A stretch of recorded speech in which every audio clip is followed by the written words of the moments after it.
Los mecanismos de defensa son aquellos mecanismos principalmente inconscientes que los individuos emplean para defenderse de emociones o pensamientos que producirían ansiedad, sentimientos depresivos o una herida en la autoestima si llegasen a la conciencia.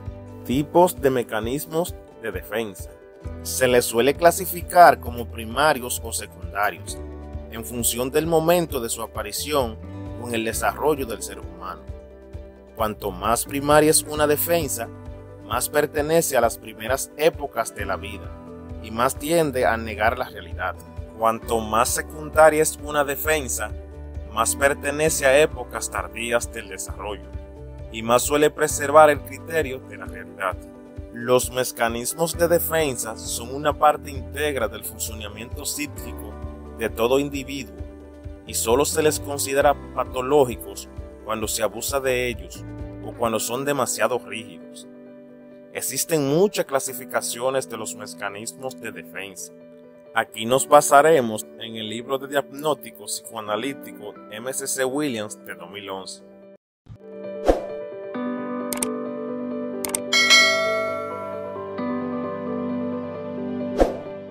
Mecanismos de defensa primarios.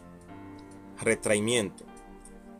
El retraimiento consiste en el replegamiento sobre uno mismo y un alejamiento de la realidad para refugiarse dentro del mundo de las fantasías o del sueño. Un ejemplo fácilmente observable es el de un bebé angustiado o sobreestimulado que se protege durmiéndose. Esta defensa le permite al individuo escaparse de la realidad dolorosa sin distorsionarla, que a diferencia de otros mecanismos de defensa primarios, no suele generar malentendidos en la interpretación de la realidad. Sin embargo, su uso excesivo limita considerablemente la posibilidad de hacerse cargo de la realidad. Negación. La negación consiste en el rechazo de aceptar que algo ocurre y se basa en la convicción prelógica de si yo no lo reconozco, eso no sucede. Sus raíces están en los primeros estados egocéntricos del desarrollo, donde todo lo que es y no es está en función de uno mismo.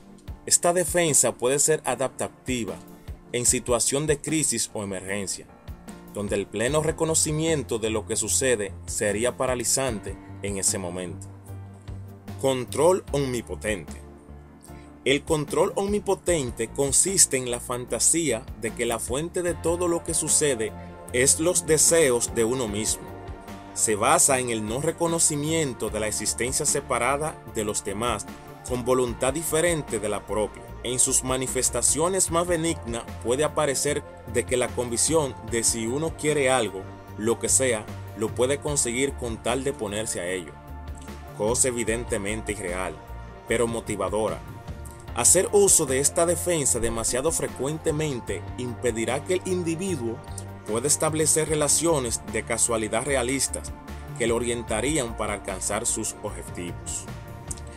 Idealización y desvalorización.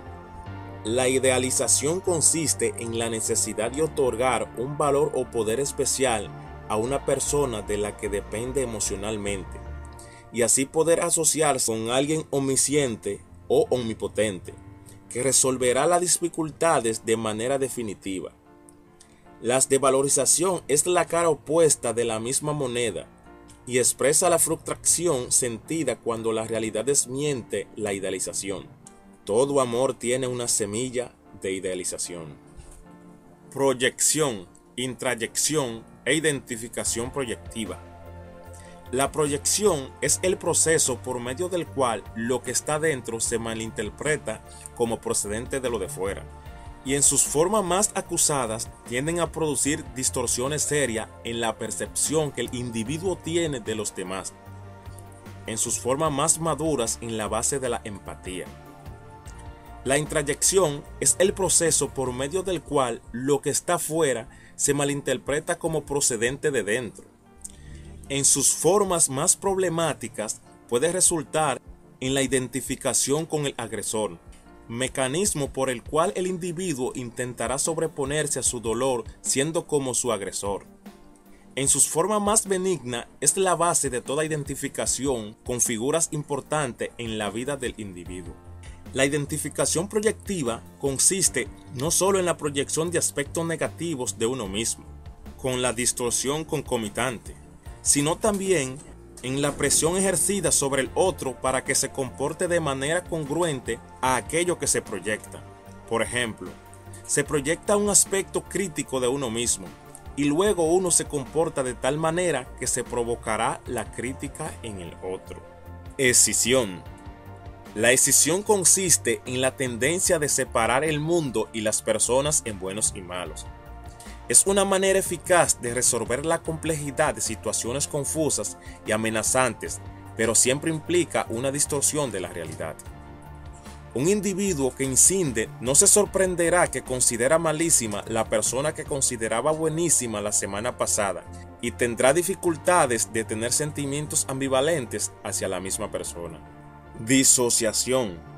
La disociación es una manera de desconectarse de la experiencia actual, a veces creando otra representación de uno mismo, para poder continuar extendiendo en un momento excesivamente doloroso o estimulante. El uso frecuente de este mecanismo resultará en una visión discontinua de uno mismo, del tiempo y del mundo que estará llena de huecos llamativos. En sus casos más severos puede llevar a la persona a sentir que tiene varios sí mismos. En sus formas más benignas puede ser una manera pasajera de atenuar un exceso de estimulación. Mecanismos de defensa secundarios. Represión.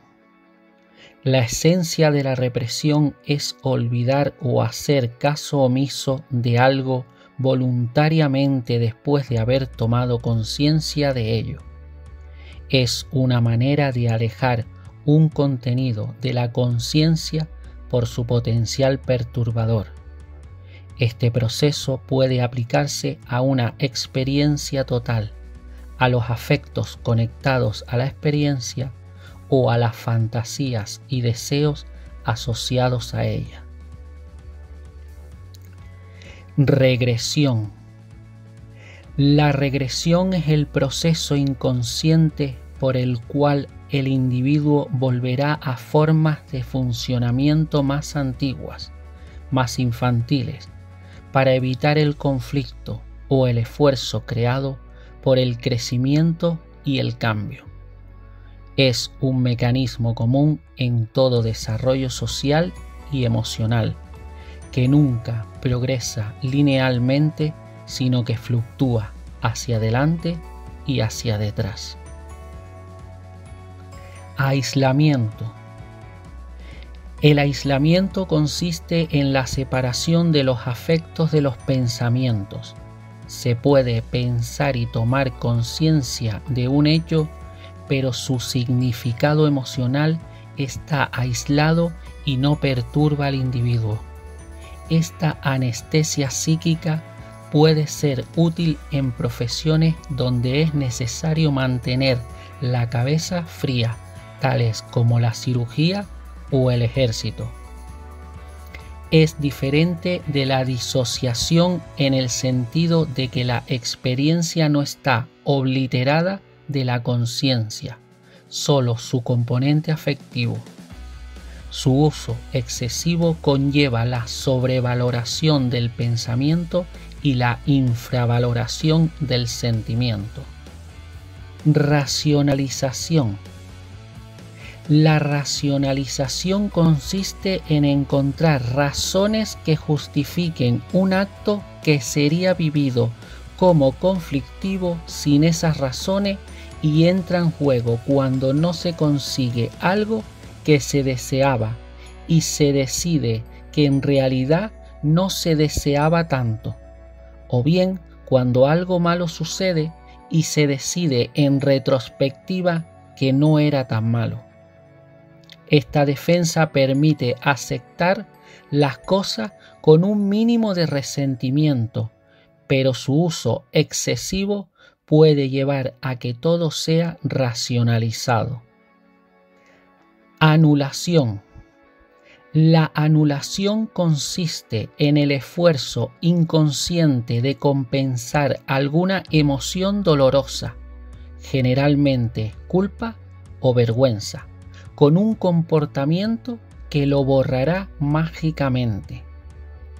Un individuo que siente, aunque no sea necesariamente el caso, que está haciendo daño a otra persona, puede intentar compensarlo tratándole excesivamente bien de manera compulsiva. Por ejemplo,